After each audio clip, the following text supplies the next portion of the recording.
నాగవల్లి అంత అందంగా ఉండడం నాకెందుకో నచ్చలేదు.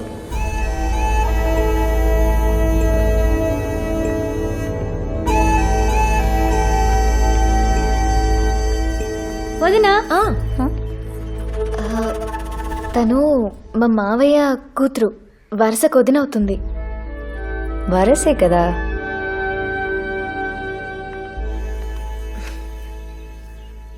ఆయన లేరా? ఆయన అంటే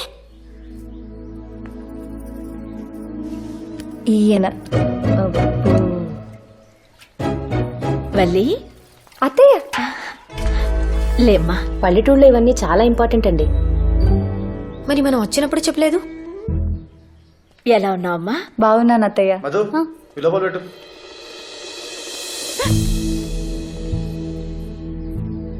ఏంటి వెళ్ళి బాను కోసం వచ్చావా? ఒక్క చొక్కా ఇస్తే చాలు ఈ పిల్లకి, దేనికైనా సమాధానం చెప్పేసేలా ఉంది. ఎరా వడ్డించేనా? సరే అమ్మా. వల్లి నువ్వు కూడా రామ్మా. ముందు బయటి వాళ్ళని తినేంటి అత్తయ్య, మనం చివర్లో తిందాం.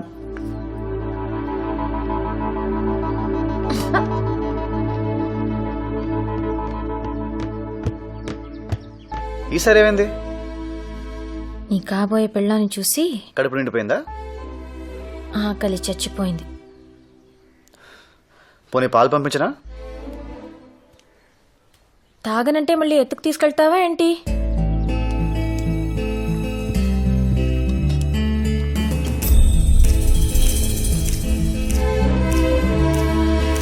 ముందు ప్లేట్ ఇటు పట్టు, పట్టు తీసుకో. బాగా నా జుట్టు. మెల్లగా, మెల్లగా.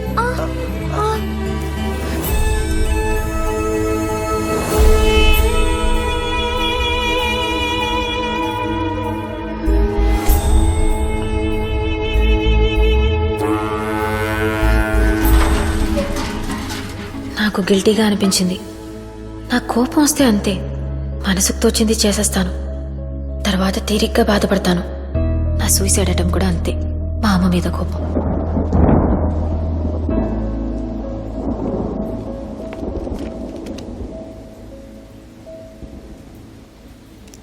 మీ నాన్న చెప్పినట్టు మంచి భార్య అవ్వు వీడికి. నువ్వేం సంపాదించక్కర్లేదు, వీడికే బోల్డ్ అంతుంది. పని చేయక్కర్లేదు. వీడింట్లో 25 మంది పనోళ్ళున్నారు. చాలా 1 వీక్లో పెళ్లి చూపులు, ఓ నెలలో పెళ్లి చేసి పంపించేస్తాను.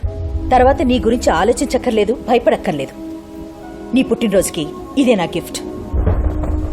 Happy birthday. చూస్తే చచ్చిపోవాలనిపించేంత ఫేస్ ఏం కాదు వాడిది. ఆ టైంకి నా మూడ్ అలా ఉంది అంతే.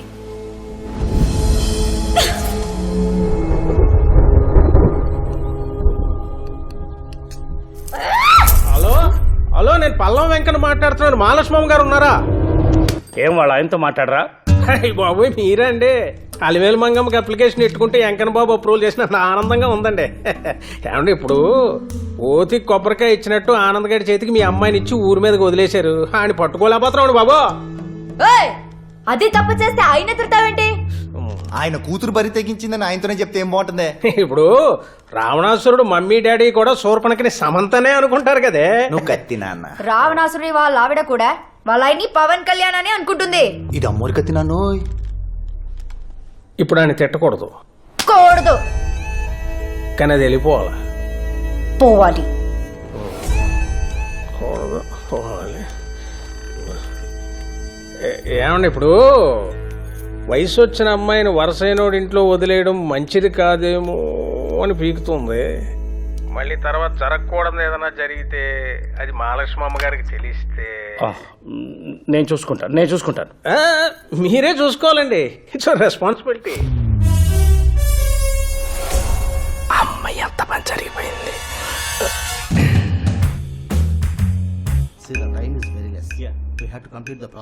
హలో మేడం, అమ్మాయి గారు ఇంట్లో లేరండి. వాళ్ళ అత్తయ్య గారు ఊరు వెళ్ళారు. నీకెలా తెలుసు? వాడెవడ బెల్లం సుబ్బన్నట ఫోన్ చేశాడు. పల్లం వెంకన్న? అబ్బా, పల్లమో బెల్లమో వాడు ఫోన్ చేశాడు. సార్ టెన్షన్లో ఉన్నారు, నేను ఎక్స్టెన్షన్లో ఉన్నాను. ఇమీడియట్గా ఫ్లైట్ బుక్ చేయి, నేను వస్తాను. Okay madam. మేడం ఎయిర్పోర్ట్కి మనకు హారొద్దు, సార్కు తెలిసిపోద్ది. మీరు ట్యాక్సీలో వచ్చేయండి, రెడ్ హ్యాండెడ్గా పట్టుకోవచ్చు. Thank you madam.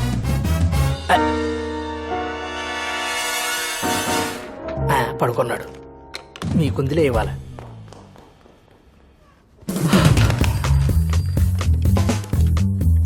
నందు చెప్పమావయ్య. మా ఆవిడకి తెలిసిపోయిందిరా. చెన్నై నుంచి బయలుదేరి వచ్చేస్తుంది. మాక్సిమం 5 గంటల టైం. ఈ లోపల అనుని తీసుకొచ్చారా బాబు, లేకపోతే మూడో ప్రపంచ యుద్ధమే. నువ్వేం కంగారు పడకు మావయ్య. అత్తయ్య వచ్చిలో పనుసీని తీసుకొస్తాను. ఆవిడ ముందు నీకు మాట రాదు, సరేనా? ఓకే. హలో, నాకే వద్దు పెట్టే.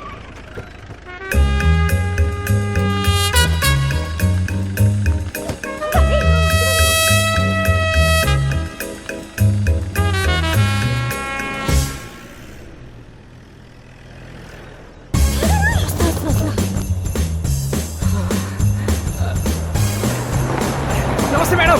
నమస్తే.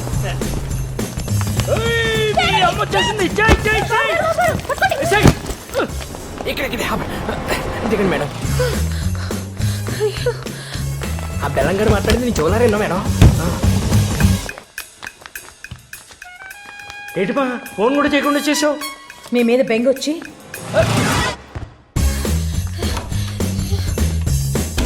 మేడం ఉండు. చూడండి మేడం.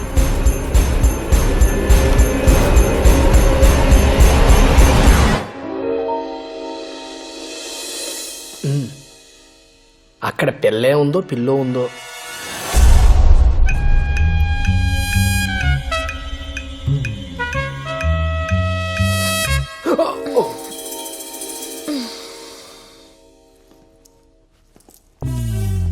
ఎలా వచ్చింది? అమ్మో.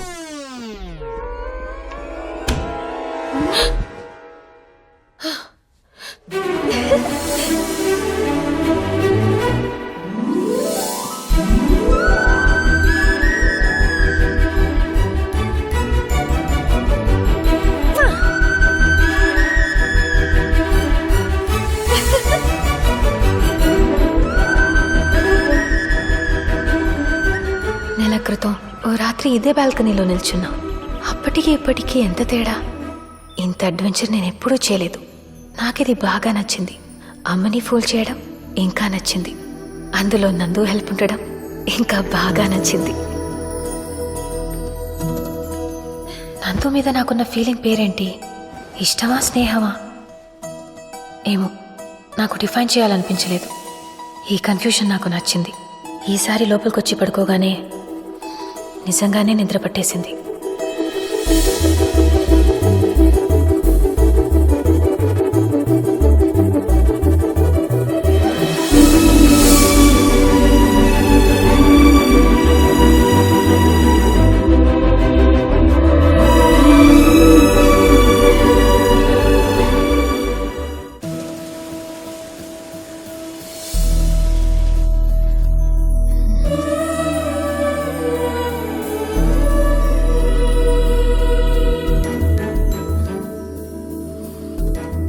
నేను ఇంట్లో వారం రోజులు లేకపోతే చాలు, స్కూల్కి సెలవులు ఇచ్చినట్టు ఎవరికి వాళ్ళు పారిపోతారు. శేఖర్ వాళ్ళు సంబంధం చూడడానికి ఎందుకు రాలేదో కనుక్కోలేదు. ఏంటి, శేఖర్ గారు వాళ్ళు రాలేదని అందరికీ ట్యూషన్ చెప్పేస్తున్నారు. ఎవరో ఫోన్ చేసి మనకి ఈ సంబంధం ఇంట్రెస్ట్ లేదని చెప్పారంట. వాళ్ళకి రావడం ఇష్టం లేక ఏదో కబుర్లు ఇవన్నీ. నువ్వు బాధపడకమ్మా, నువ్వు బాధపడకో. అలాగే డాడీ. వాళ్ళ తాత లాంటి సంబంధాన్ని నేను నీకు తీసుకొస్తాను. వాళ్ళ తాత అక్కర్లేదు, వాళ్లే కావాలి. ఎందుకు రారో చూస్తాను. ఎందుకు వస్తారో నేను చూస్తాను. Your genius daddy. నేను మహా వాళ్ళు చూశాను. ఇది ఒక్క మహా మడతేసి ఇస్త్రీ చేస్తాను మీ మమ్మీని. థ్యాంక్స్ అండి, thank you so much. Just స్పోకెనా? వాళ్ళు రేపు లంచ్కి రావడానికి ఒప్పుకున్నారు. Great madam. ఏంటి ఇందాక వాళ్ళు రారంటే నవ్వావు, వస్తున్నారంటే ఏడుపు మొహం పెడతావేంటి? నవ్వేస్తుందిలే మహా, ఇప్పుడే కదా గుడ్ న్యూస్ చెప్పావు. ఆనందం అందవే. No, it doesn't really Shekhar వాళ్ళు వస్తున్నారని తెలియగానే మా మమ్మీ చేసిన హడావడి అంతా ఇంత కాదు. నాకు డ్రెస్ సెలెక్ట్ చేసింది. నేను సెలెక్ట్ చేసిన పువ్వులు పక్కన పడేసింది. హలో, మంగమ్మ సెలెక్ట్ చేసిన మెనూతో డైనింగ్ టేబుల్ నింపేసింది.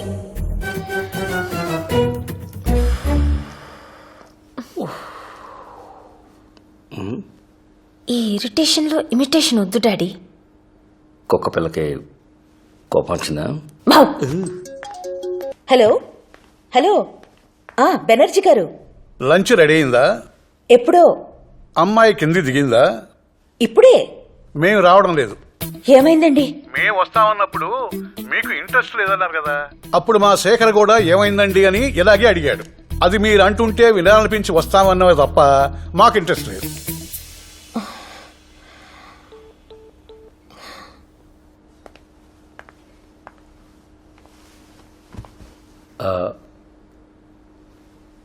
వాళ్ళు రావట్లేదు.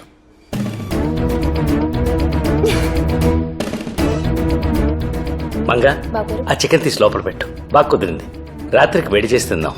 ఎప్పుడేం మాట్లాడాలో తెలీదా మీకు? వాళ్ళు రాకపోతే నువ్వెందుకు ఫీల్ అవుతావు మహా? నువ్వేం తప్పు చేయలే కదా. ఇప్పుడు చెప్పనా? ఏంటి? ఆ చికెన్ తీసి లోపల పెట్టమని.